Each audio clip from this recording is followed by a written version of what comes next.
They expected torture. But when I brought fried chicken, the German soldiers looked at me like I was an angel. The air was thick with the scent of fear, the kind that clings to uniforms and seeps into the very stone of a prison cell. Expectations were grim, painted in the stark, brutal colors of a world at war.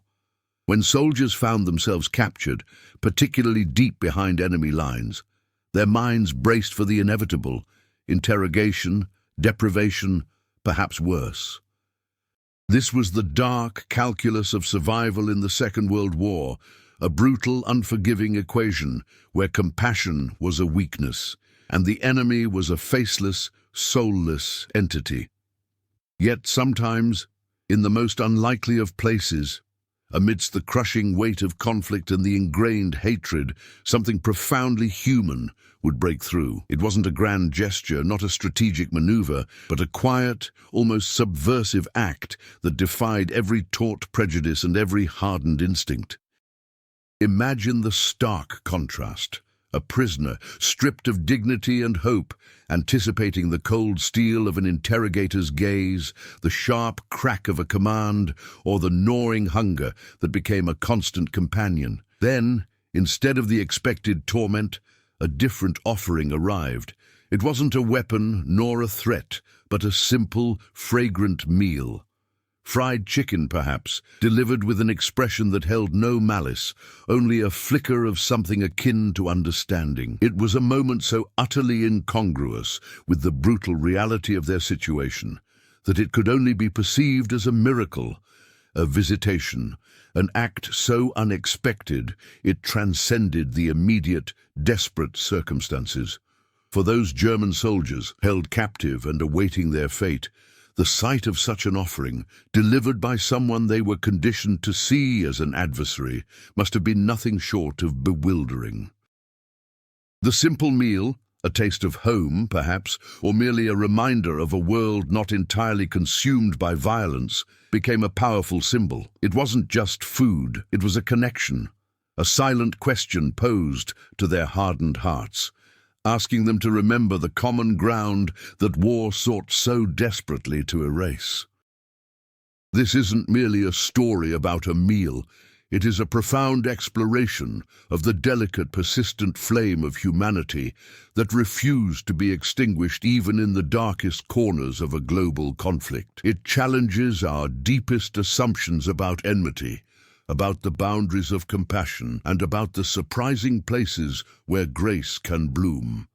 We often tell the tales of valor and sacrifice, of strategic triumphs and devastating losses, but less frequently do we lean in to hear the whispers of empathy, the quiet defiance of hatred that emerged when individuals chose to see beyond the uniform. This narrative delves into those fragile yet incredibly potent instances where the shared human experience momentarily eclipsed the manufactured divisions of war.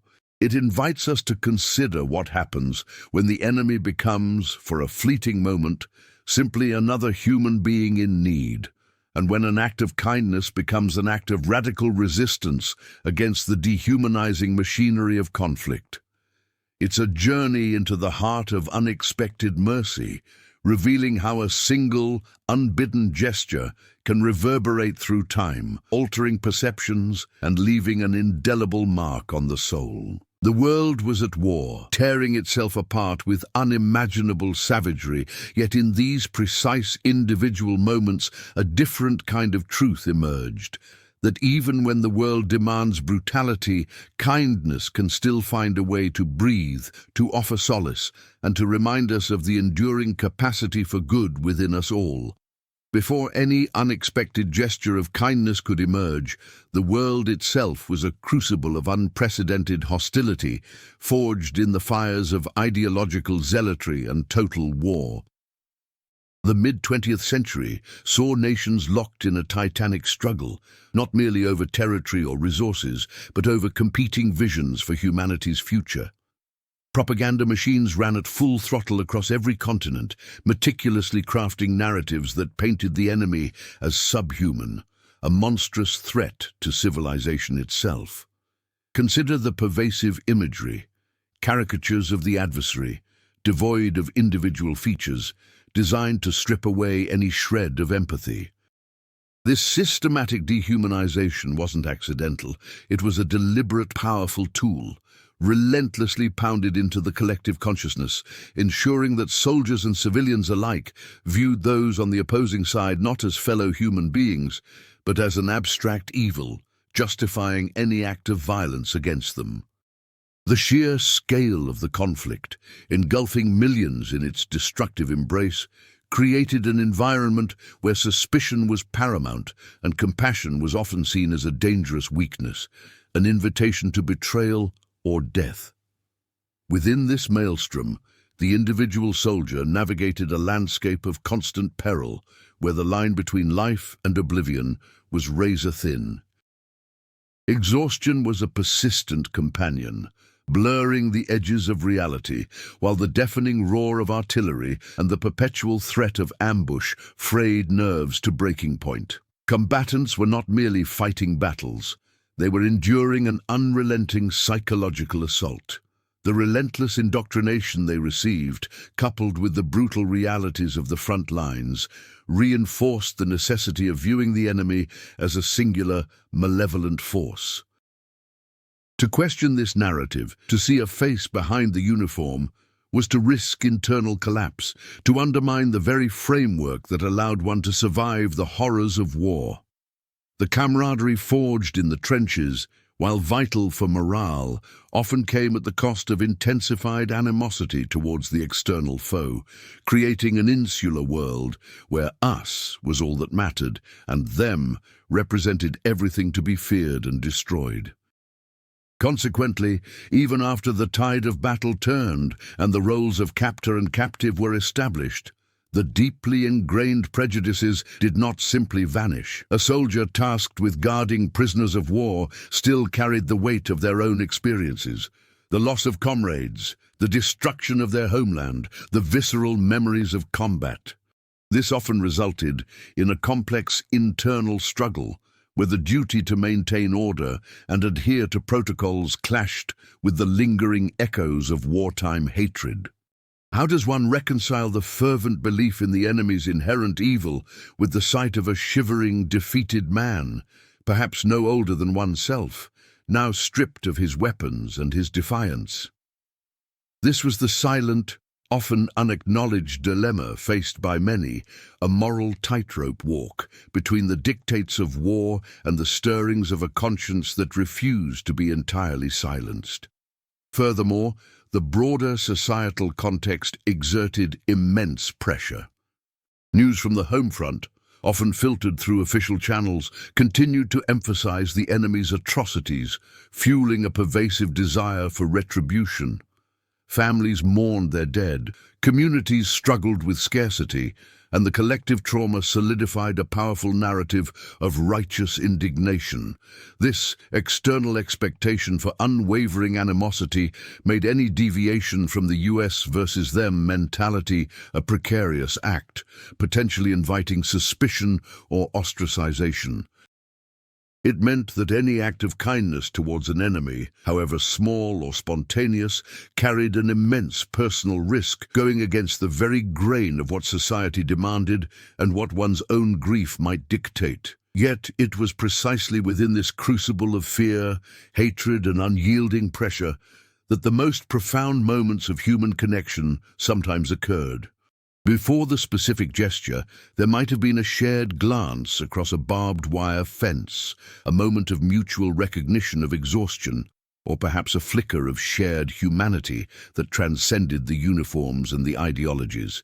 These were the almost imperceptible cracks in the edifice of hatred, moments where the sheer absurdity of the situation, the common suffering, or the simple recognition of another person's vulnerability began to chip away at the walls built by war. It was in these subtle, often unspoken acknowledgements of shared existence that the seeds of future empathy were sown, preparing the ground for an act that would defy all expectations and momentarily bridge the chasm of conflict.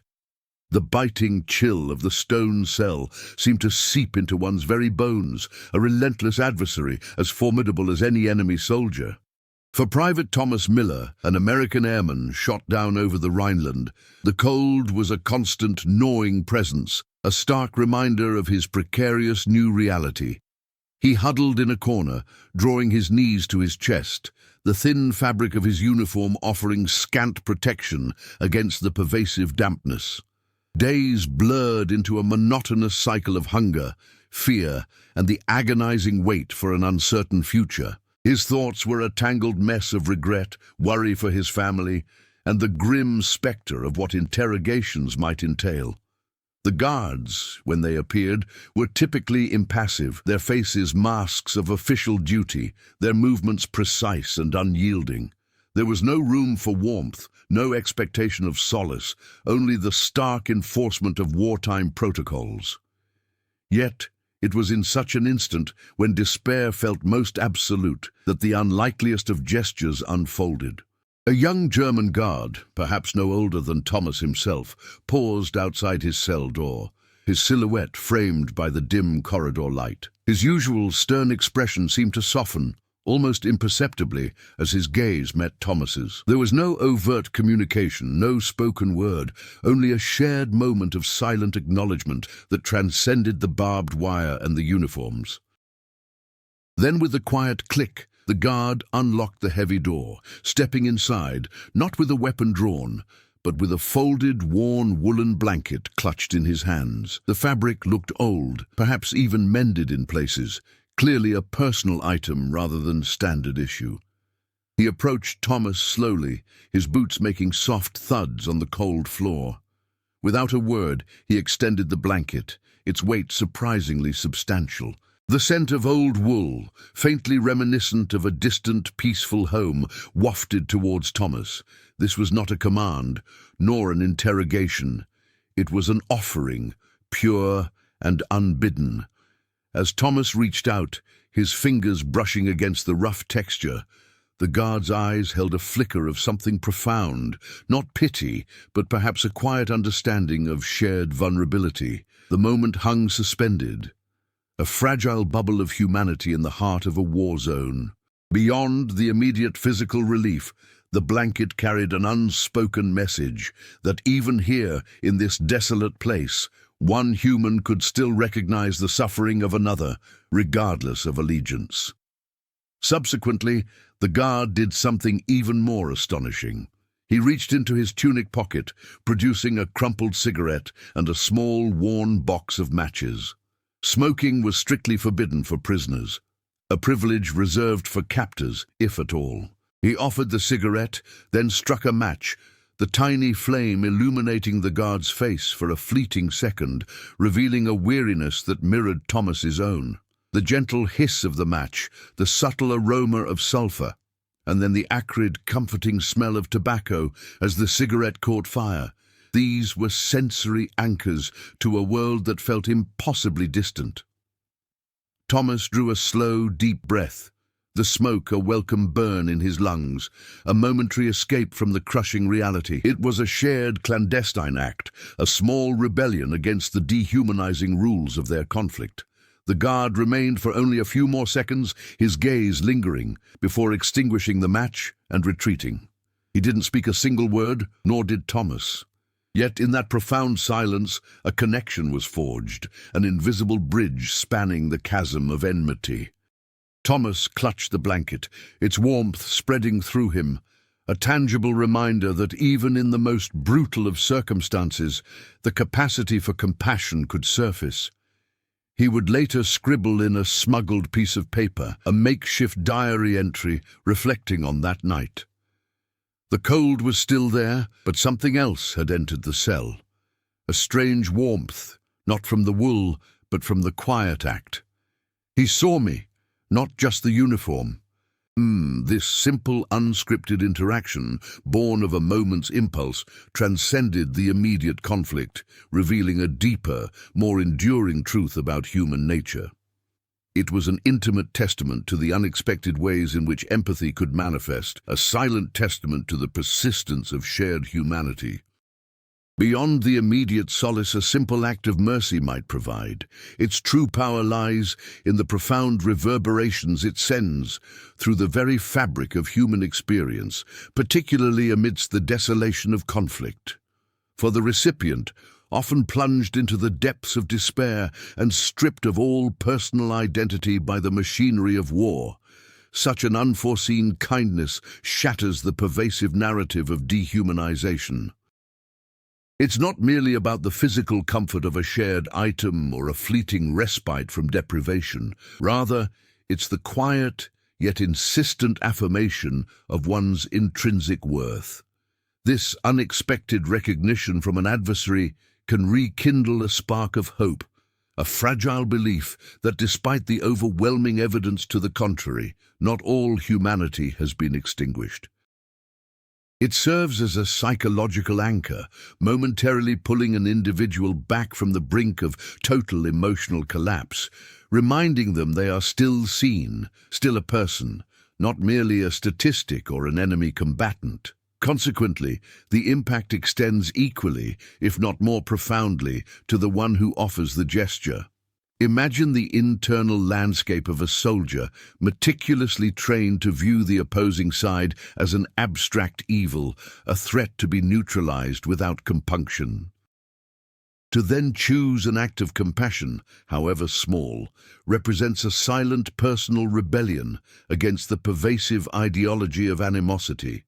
This choice often creates a potent cognitive dissonance, challenging the deeply ingrained prejudices and forcing a re-evaluation of the other. It's a moment of moral recalibration where the dictates of one's conscience momentarily override the demands of the uniform and the propaganda. Such an act, born of a spontaneous impulse, can reaffirm the giver's own humanity, providing a sense of integrity in a world that often demands its sacrifice.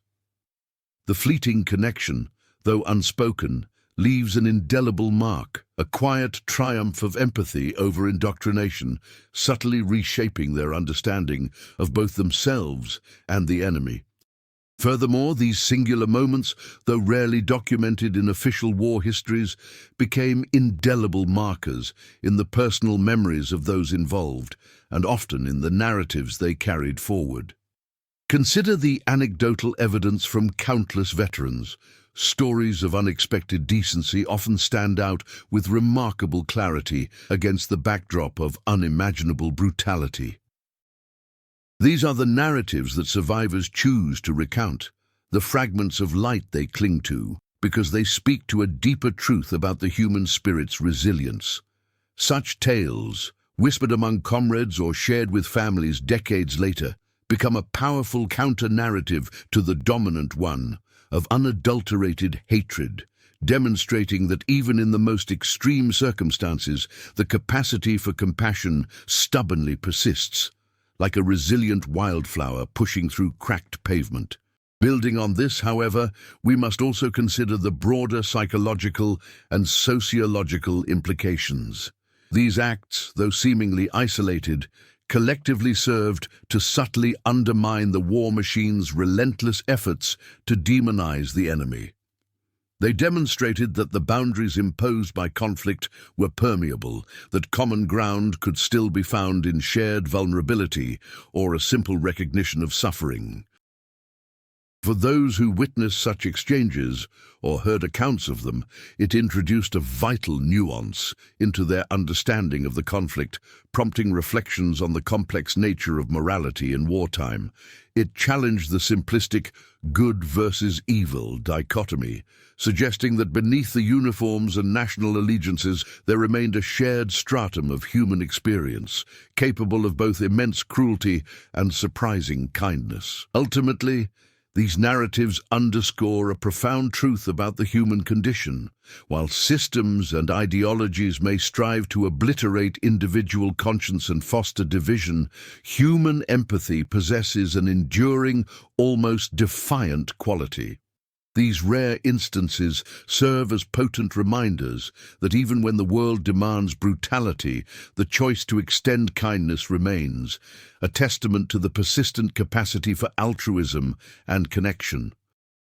They inspire us to reflect on the moral courage required to act against the prevailing current of animosity and to recognize that the quiet power of a compassionate gesture can echo far beyond its immediate moment, shaping individual lives and, in turn, subtly influencing the collective memory of a generation scarred by conflict. It is in these moments that we glimpse the profound depth of human character, a depth that resists easy categorization and reminds us of our shared, intricate humanity. Reflecting on this journey through the shadowed landscapes of conflict, we begin to discern a profound pattern woven into the very fabric of human experience. What surfaces from these profound encounters is not merely a collection of isolated incidents, but rather a testament to an enduring spirit that defies the most formidable pressures of division and hatred. It's an intricate interplay between the crushing weight of systemic animosity and the spontaneous eruption of grace, revealing a resilience that challenges our most ingrained assumptions about the nature of enmity. The very air of wartime, thick with the scent of fear and the pervasive rhetoric of dehumanization, would seem to leave no oxygen for connection, yet it is precisely within this suffocating atmosphere that these delicate acts manage to breathe, sometimes with astonishing force. Drawing these strands together, we witness how the relentless machinery of conflict, designed to strip away individual identity and foster an us versus them mentality, inadvertently sets the stage for moments of radical, almost subversive humanity. The deliberate cultivation of the other as an abstract evil, a faceless threat, paradoxically renders any deviation from this narrative all the more potent. It is in the quiet defiance of this prescribed animosity, in the silent choice to acknowledge shared vulnerability, that the true power of these gestures resides. They are not merely acts of kindness. They are profound affirmations that beneath the uniforms, the allegiances, and the ideological chasms, there persists a fundamental, irreducible essence of being that yearns for connection, even in the most unlikely of circumstances. This intricate dance between the expected brutality and the unexpected mercy prompts a deeper contemplation of moral courage. It is one thing to act bravely in the face of physical danger. It is quite another to act with compassion when every societal and military directive screams for its absence. Such choices represent a profound internal struggle, a quiet victory of conscience over conditioning, demonstrating that the human spirit, when pushed to its limits, can still choose to extend empathy. These aren't grand strategic maneuvers that alter the course of battles, but rather intimate, almost whispered truths that subtly shift the internal landscapes of those involved, leaving an indelible mark that time and trauma cannot entirely erase. The reverberations of these moments, though often subtle, resonate with a clarity that transcends the din of battle, echoing through individual lives and subtly influencing the collective memory. They serve as vital counter-narratives, challenging the simplistic dichotomies of good and evil that war demands. They remind us that even amidst the most profound darkness, a flicker of shared understanding can ignite, offering a fleeting glimpse of a world where common ground might yet be found. This persistent undercurrent of human connection flowing beneath the surface of official histories suggests that while conflict may rage and ideologies clash, the capacity for compassion remains an inherent, unyielding force within us. As we prepare to bridge to our final reflections, consider how these unexpected acts, born of individual choice, illuminate a powerful truth about our collective human story. They are not simply anecdotes, they are profound insights into the enduring spirit that refuses to be entirely consumed by the fires of hostility, offering a timeless message that continues to resonate across generations. The tapestry of human history is often woven with threads of grand narratives, the rise and fall of empires, the clash of ideologies, the relentless march of progress. Yet beneath these sweeping sagas lie the untold micro-histories, the intimate moments that quietly defy the prevailing currents of their age. As we stand at the close of this exploration into the unexpected corridors of compassion during humanity's darkest hour, a profound truth emerges, not as a thunderclap of revelation, but as a persistent, gentle hum.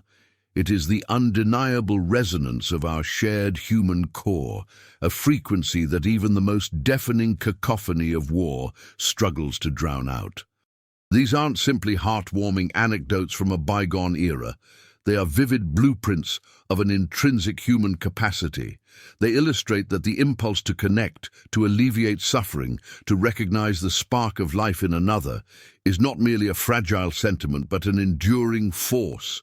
It is a force that exists even when every external pressure, propaganda, fear, personal loss, and the very instinct for survival conspires to extinguish it. The soldier offering a blanket, the guard sharing a forbidden cigarette, the unexpected meal delivered across enemy lines. These acts were not born of strategic advantage or political maneuvering. They were born of a deeper, more primal understanding that transcends the manufactured divides of uniforms and flags. They were a spontaneous acknowledgement that, at a fundamental level, we are all vulnerable, all capable of suffering, and all deserving of a measure of dignity. What these powerful instances reveal is a profound act of moral imagination. To extend kindness to an adversary requires a moment of radical empathy, a conscious decision to pierce through the layers of indoctrination and see the individual beneath the enemy uniform. It is to recognize the commonalities that bind us, the shared longing for home, for safety, for a moment of peace, even when those commonalities seem impossibly distant. This act of recognition, whether silent or expressed, becomes a powerful counter-narrative to the dehumanizing machinery of conflict. It reminds us that while systems may declare war, individuals, with their choices, can declare peace, even if only for a fleeting sacred moment. These small rebellions against hatred serve as a testament to the enduring human spirit, proving that the heart, when given the chance, will often choose connection over alienation, understanding over animosity. The impact of such gestures stretches far beyond the immediate exchange. For the recipient, it offers not just physical relief, but a vital psychological lifeline, pulling them back from the abyss of despair and reminding them of their inherent worth. For the giver, it is an affirmation of their own humanity, a quiet triumph of conscience that can leave a lasting imprint on their soul, shaping their worldview long after the guns fall silent. These acts, often unrecorded in official histories, become the legends whispered among survivors, the stories passed down through generations, each retelling reinforcing the truth that even in the most brutal landscapes, compassion can bloom. They are the quiet echoes that remind us that the human spirit, while capable of immense cruelty, also harbors an extraordinary capacity for grace. In an age where divisions continue to proliferate, where the other is often painted in broad, unforgiving strokes, these historical whispers of empathy hold an urgent relevance.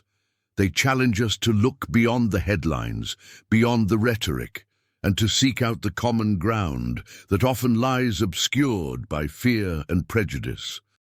They invite us to cultivate that same moral imagination within ourselves, to actively choose understanding over condemnation, and to remember that every individual carries a complex story. The true practice of humanity, then, is not merely to acknowledge these historical moments, but to internalize their profound lesson. It is to recognize that the capacity for such acts of grace resides within each of us, waiting to be called upon.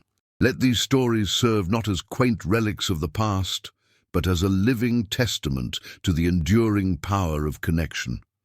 For in a world that constantly tests our resolve and seeks to divide us, The quiet, defiant act of seeing another's humanity remains our most potent and revolutionary choice. It is a choice that doesn't end wars, but profoundly changes how we survive them and ultimately how we rebuild. The true practice begins now, in the daily choices we make, in the silent moments of recognition, and in the unwavering belief that even the smallest act of understanding can cast the longest shadow.